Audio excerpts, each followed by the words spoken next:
ಭಾರತ ರತ್ನ ಸಂವಿಧಾನ ಶಿಲ್ಪಿ ಡಾಕ್ಟರ್ ಬಾಬಾ ಸಾಹೇಬ್ ಅಂಬೇಡ್ಕರ್ ಅವರ 69ನೇ ಪರಿನಿಬ್ಬಣ ದಿನದ ಉಪನ್ಯಾಸ ಕಾರ್ಯಕ್ರಮ. ಬೆಳಗಾವಿ ಜಿಲ್ಲೆ ರಾಮದುರ್ಗ ಪಟ್ಟಣದಲ್ಲಿ ಜನಪರ ಟ್ರಸ್ಟ್ನಿಂದ ಭಾರತ ರತ್ನ ಸಂವಿಧಾನ ಶಿಲ್ಪಿ ಡಾಕ್ಟರ್ ಬಾಬಾ ಸಾಹೇಬ್ ಅಂಬೇಡ್ಕರ್ ಅವರ 69ನೇ ಪರಿನಿಬ್ಬಣ ದಿನದ ಉಪನ್ಯಾಸ ಕಾರ್ಯಕ್ರಮ ಪಟ್ಟಣದ ಹೊರವಲಯದ ಹೋಟೆಲ್ ತಿರುಮಲ ಸಭಾಭವನದಲ್ಲಿ ಡಾಕ್ಟರ್ ಬಾಬಾ ಸಾಹೇಬ್ ಅಂಬೇಡ್ಕರ್ ಅವರ ಭಾವಚಿತ್ರಕ್ಕೆ ಪೂಜೆ ಮಾಡುವ ಮುಖಾಂತರ ಚಾಲನೆ ನೀಡಲಾಯಿತು.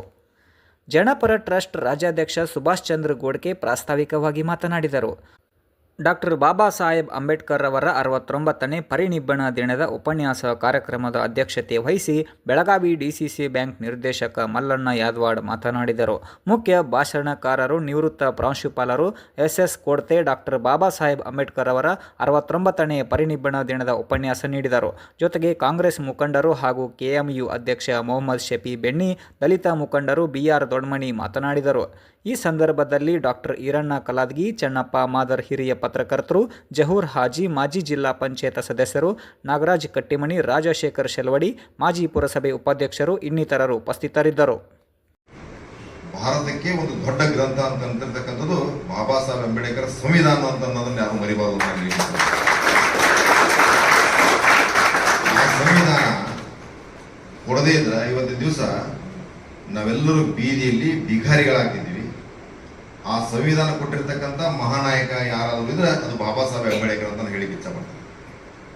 ಜೊತೆಗೆ ಅವ್ನು ನಡೆಸ್ಕೊಂಡಿರ್ತಕ್ಕಂಥ ದಾರಿಗಳನ್ನ ನೋಡಿದಾಗ ನಾನು ಯಾವ ಪಕ್ಷದ ಬಗ್ಗೆ ಟೀಕಾ ಮಾಡಕ್ ಹೋಗೋದಿಲ್ಲ, ಯಾರ ಬಗ್ಗೆನೂ ಟೀಕಾ ಮಾಡಿದ್ರೆ ಅದು ಅತಿಶೋಕ್ತಿ ಆಗ್ತಾ ಇರೋದಿಲ್ಲ.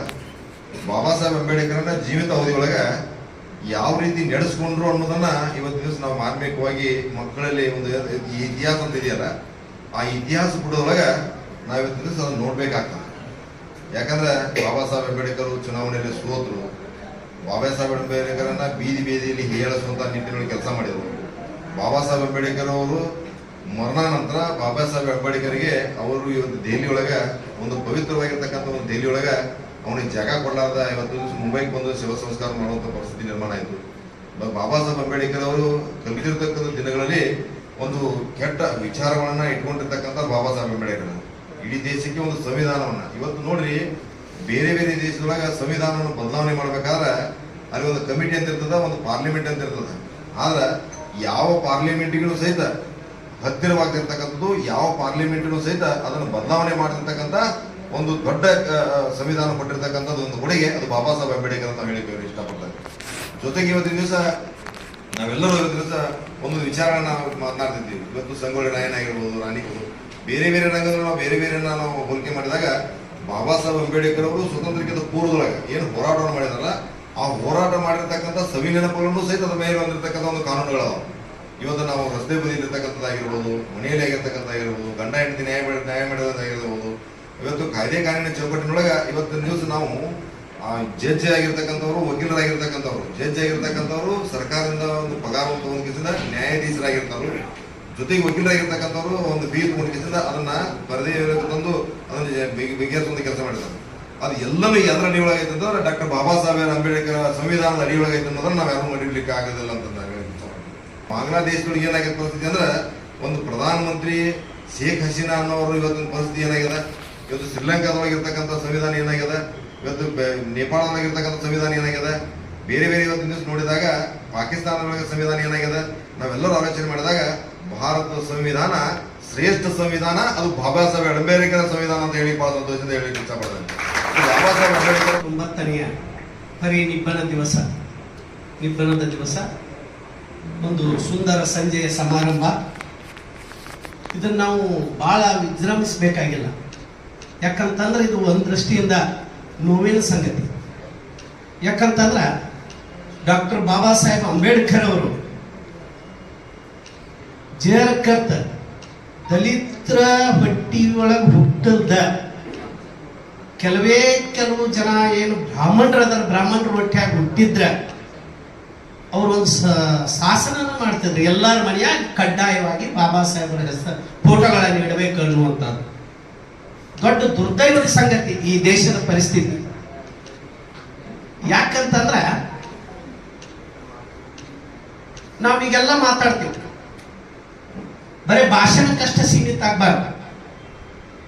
ಇವತ್ತಿನ ಕಾಲಘಟ್ಟದೊಳಗ ನಮ್ಮ ಯಾದವ್ ಸಾಹೇಬರು ಒಂದು ಆರೋಪ ಮಾಡಿದರು, ಸರ್ಕಾರ ಯಾವುದೇ ಇರಲಿ ಏನೇ ಇರಲಿ ಬಾಬಾ ಸಾಹೇಬರಿಗೆ ಇರುವಂತ ಆಡಳಿತ ನಡೆಸಿದಂಥ ಸರ್ಕಾರ ಮೋಸ ಮಾಡಿದೆ ಅಂತ.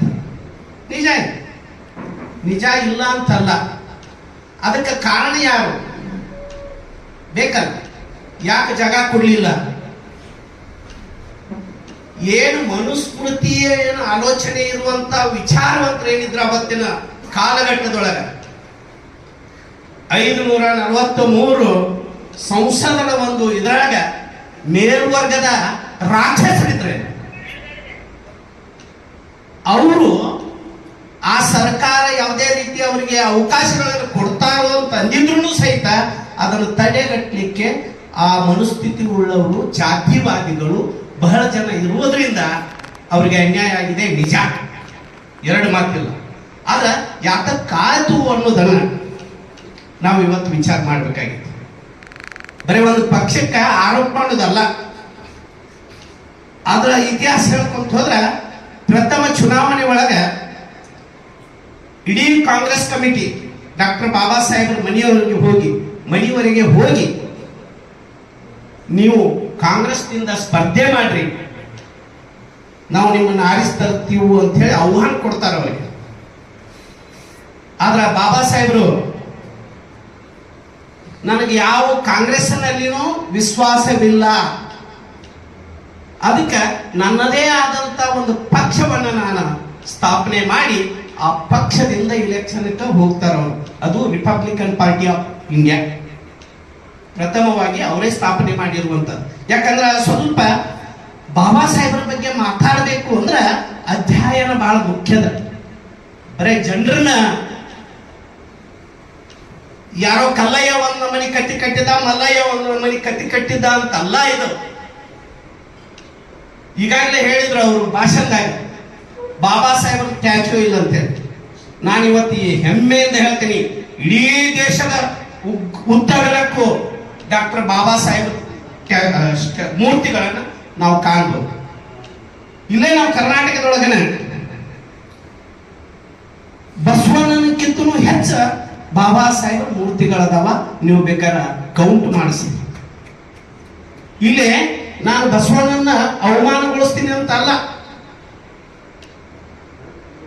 ಬುದ್ಧ, ಬಸವ, ಅಂಬೇಡ್ಕರ್ ಅವರ ತತ್ವ ಸಿದ್ಧಾಂತಗಳೇನದವಲ್ಲ, ನಾವು ಇವತ್ತ ಅಧ್ಯಯನದಿಂದ ಮಾತಾಡ್ಲಿ ಅಥವಾ ಅಜ್ಞಾನದಿಂದ ಮಾತಾಡ್ಲಿ, ಅವರ ವ್ಯಕ್ತಿತ್ವಕ್ಕೆ ಕಾಂಗ್ರೆಸ್ ಅವಮಾನ ಮಾಡಿದ್ರು ಅಥವಾ ಮುಂಬರುವಂತ ಎಲ್ಲ ಪಾರ್ಟಿ, ಬಿಜೆಪಿ ಪಕ್ಷ ಆಗಲಿ ಕಾಂಗ್ರೆಸ್ ಆಗಲಿ ಇನ್ನು ಉಳಿದ ಯಾವುದೇ ಪಕ್ಷ ಅವ್ರಿಗೆ ಅವಮಾನ ಮಾಡಿದ್ರು ಅದು ಯಾವುದನ್ನು ನಿಷ್ಫಲ, ಅವ್ರ ಭ್ರಮೆ.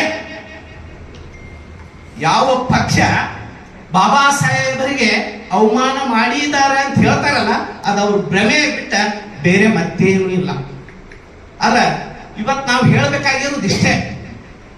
ಬಾಬಾ ಸಾಹೇಬರು 5ನೇ ತಾರೀಕಿಗೆ 4ನೇ ತಾರೀಕಿಗೆ ಅವ್ರ ಆರೋಗ್ಯೊಳಗೆ ಏರ್ಪಾಡ ಆಗ್ತೈತಿ. 5ನೇ ತಾರೀಕಿಗೆ ಅವ್ರು ಒಂದು ಬುಕ್ ಬರೀತಿರ್ತಾರೆ, ಬುದ್ಧ ಅಂಡ್ ತಪ್ಪ ಅಂತ. ಆ ಬುಕ್ ಅನ್ನ ಎಂಡ್ ಮಾಡ್ಬೇಕಾಗಿರ್ತೈತಿ.